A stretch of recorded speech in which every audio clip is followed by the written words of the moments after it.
Good morning. Why are you still standing?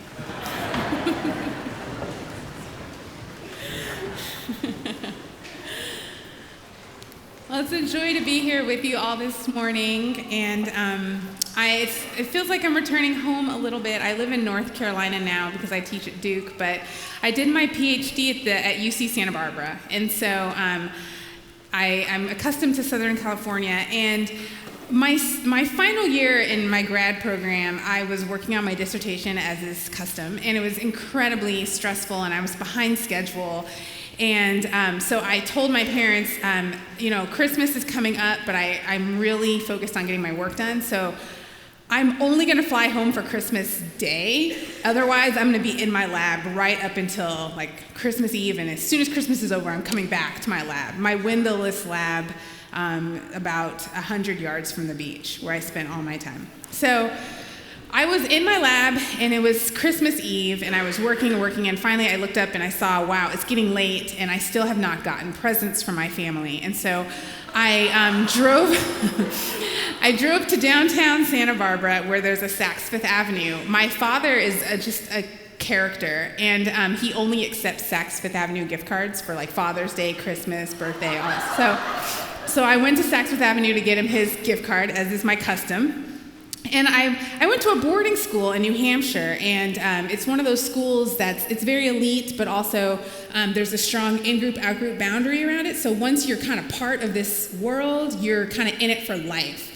And I happened to be wearing a t-shirt that said the name of my boarding school, and I was just, minding my own business at Saks Fifth Avenue on Christmas Eve, and this guy comes out of nowhere, complete stranger to me, comes out of nowhere, and just gives me a huge bear hug, and is like, oh my gosh, I went to the same school. And I was like, wow, thank you. And it was kind of awkward, but as soon as I realized that he was part of my tribe, I gave him a hug too, and I was like, well, it's so good to meet you. And it turned out, he graduated years before I got there, but we're talking about school and on this and that. And then he says, wait a second, it's Christmas Eve and you're all alone. Do you have a family? Do you have somewhere to go? And I just hesitated because I was like, where is he going with this? He's like, don't worry, I'm in town, my in-laws live here, and you can come have Christmas with us. Just come on down. And I was like, okay, well, first of all, I do have a family, and I will be seeing them, but I appreciate the invitation. But it was striking to me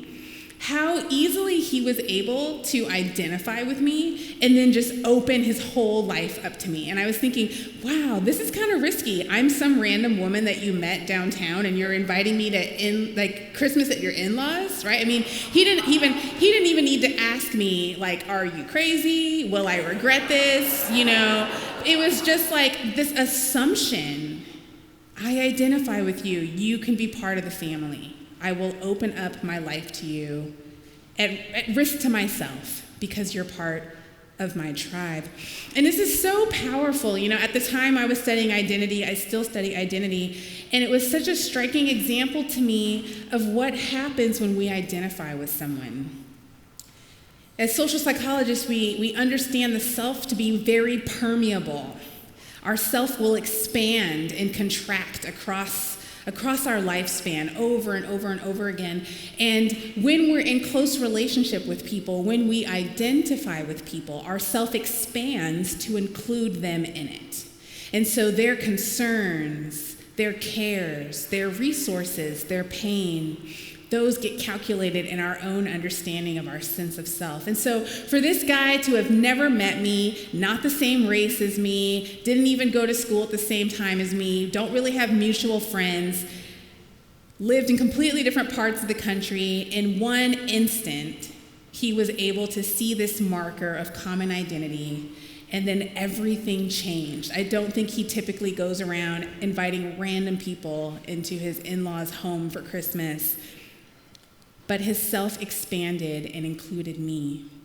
And this is the way the self works. And one of the things that I think about as a theologian is how oftentimes the natural human processes that we engage in, particularly when we're at our best as humans, are very similar to the ways that we were designed to be by God, or the ways in which we're created in the image of God. And sure enough, this seems to be the case in this particular instance. Growing up in the church, we didn't talk a lot about the Trinity. And when we did, it was probably oversimplified. It was a little bit just three entities that kind of do things together and know each other, I guess, and are kind of a crew. There wasn't a robust theology of the Trinity, at least in the church that I grew up in. There were other robust theologies, but not this particular one. And so it was astounding to me as a young theologian to start to read the early church mothers and fathers and how they understood the Trinity to be. And they first coined and then used this term over and over again, perichoresis. The mutual indwelling of the Trinity, the mutual interiority of the Trinity, and so much more than a crew, so much more than a gang of people collaborating on interacting with the world or creating the world or saving the world. They were so intimately and intricately intertwined. They were so interdependent. At the very heart of the Trinity is relationship, and not just any relationship, mutual relationship, interdependent relationship. And so this idea of perichoresis, this mutual interiority, speaks of the ways in which God the Creator opens itself up to the Spirit and the Christ, and receives their identities and their perspectives and their cultural particularities into itself, and in doing so is self-actualized, so much so that the early church mothers and fathers believed that God the Creator would cease to exist as we understand God without being in this mutual interdependent relationship with Christ and the Spirit.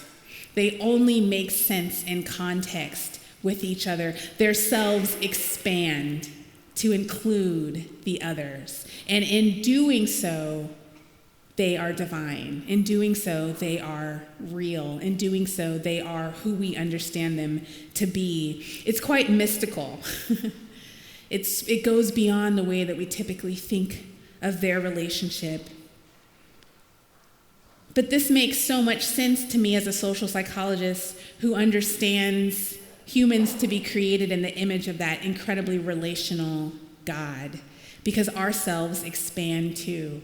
And it seems that in the gospel reading for today, Jesus is even introducing us to the Spirit in a way that references this interdependent relationship of the members of the Trinity, that sort of invites us into understanding the Trinity in a deeper way. Because here Jesus says, I'll ask the one who sent me, I'll ask God the Creator to give you another paraclete, a helper, a Spirit. And up until this point, Jesus has not spoken much about the Spirit. So this is sort of our introduction. And Jesus introduces us to the Spirit in the context of the Trinity, saying, it's not just me and God who sent me, there's another one.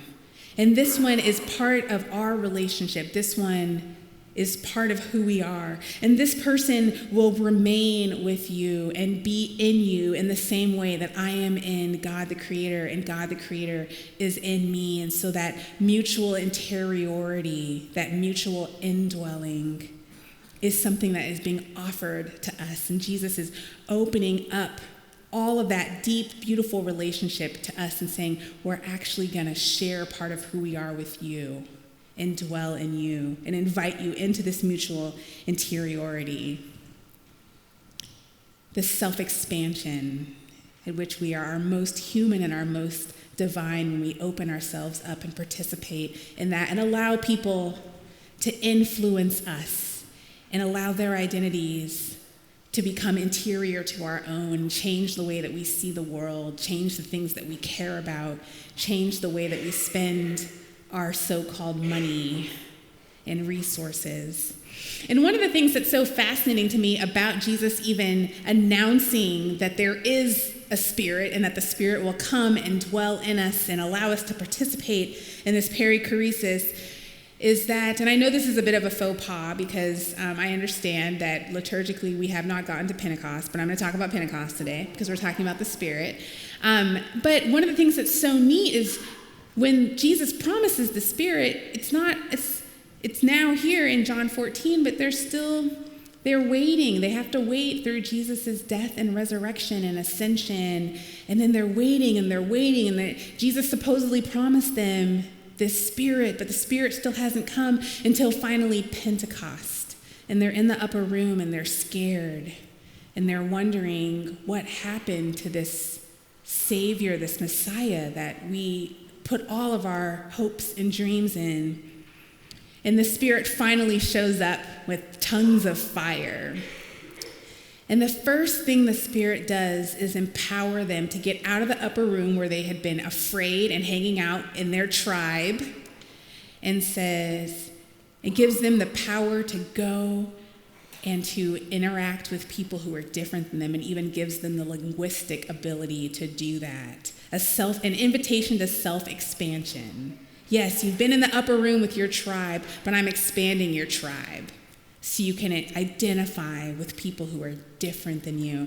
And typically when we have a new president or governor or mayor, we're always interested in what's the first thing they're gonna do? What's their sort of inaugural action, the first 100 days? Not that that's all that matters, but it gives us a really strong indication of their agenda, of their identity, of what they're about. And I just think it's fascinating. The first thing the Spirit does, even though the Spirit is a comforter, the Spirit is a counselor, the Spirit does all sorts of things, gives wisdom, the first thing the Spirit does is empower them to expand their sense of self, to expand their upper room, expand their tribe, and go and interact with people who are different than them. And the church grew in numbers, and how we define us got way more diverse and way bigger in one moment because the Spirit showed up. And that was the Spirit's inauguration. If we take seriously this possibility that, yes, we're created in the image of this incredibly relational God, this possibility that when we're at our best, we are expanding our sense of self, not just to include people who are like us, people who are part of our tribe, people who went to the same alma mater, people who grew up in the same neighborhood, people who go to the same church or identify with the same denomination, but actually doing what the Spirit empowered the disciples in the upper room to do, to get out of their holy huddle in the upper room, to face the fear that they were experiencing, and to interact with people who are different than them. This is really the challenge. This is really hard for us. Our entire society is designed so that we never really have to interact with people who are different than us. That's like the whole point of stratification in our society. We can go about our lives and honestly, as someone who loves hanging out with people who are like me, I love, single, Black, professional, formally educated women because I love me, right? Of course I love them. And we laugh at the same jokes and we roll our eyes at the same things. And it makes sense that I would naturally gravitate towards people like that. And it makes sense that I would naturally care about the issues of people who are like me. And there's nothing wrong with that per se. But the invitation into perichoresis goes beyond that. And I can't really participate in who God is, in the relationality of God, if I just stick to people who are like me. Because the thing about the Trinity is that it's actually really diverse. We don't have three Christs. We have one Christ and a Spirit and a Creator, and they're all different. And it's in their difference and the interdependence of their relationship that they're self-actualized. It's precisely because the Creator allows itself to be influenced by the other two that it's even at its best self. And so I wonder, I ask myself, how much am I limiting myself when I'm not doing the work of going against the grain of our society to truly build cross-cultural relationships, the kind that allow me to identify with people who are different than me, not just have compassion for, not just read a book about, not just make a donation to the Red Cross about, but actually identify with, so that when I come across this person, I open my heart and my hands to them without even thinking about it, without even calculating the risks, without even wondering, how's this going to end? In the same way that my fellow alum did, the strength of that identity. And for me, this has meant being really intentional. Every year for Lent, I give up apps on my phone, but then I also take up a cross-cultural relationship. And I've learned that this requires a lot of intentionality, it requires a lot of dedication, and it requires me setting time in my schedule to actually do this work. Because that's not something that that's often just part of how we think about our schedule and our time. And so one of the things that I've learned too is that just inviting people into my home in order to be my friend is not what's going to invite me into this perichoresis relationship. Because hospitality, which is something that's, I think, beautiful and important, is something that I like to do partly because I still get to maintain control of the situation. So hospitality is great, and I actually like it when people are hospitable towards me. But when I open my heart and my home up to someone, I'm still absolutely in charge. I'm not opening myself up to being influenced by them on their terms. I'm really just trying to influence them. And because the fact of the matter is I set, if there's food, I set the menu. If there's a time that we're gonna meet, I determine that time. If I'm ready for people to leave, I absolutely, but graciously kick them out. And so everything is on my turf. Everything is on my terms. There's not a lot of mutuality there. And particularly in cross-cultural relationships, it's easy for us to be like, oh yeah, just come on over. Come to our church, speak our language, sing our music so we can all enjoy unity. And I've learned that that's not actually perichoresis. That's not the life-giving invitation which Jesus is inviting us into in this passage. And so for Lent, I make a point of saying, actually, I'm going to leave my turf. I'm going to go spend time with people on their terms, in their language, in their spaces, eating their food. And sometimes, I can be honest, I'm lazy and self-centered, and so I'll come home from work and I'll be like, yeah, this is my commitment. This is my spiritual practice during Lent. I need to do this. And I'm like, but I'm tired, and it's been a long day, and they don't get my jokes, and it's just really tiring to do this cross-cultural work all the time. And I sometimes feel God nudging me and saying to me, Christina, I crossed metaphysical planes in order to be with you. You can get up off your couch and go hang out with your neighbors. Amen.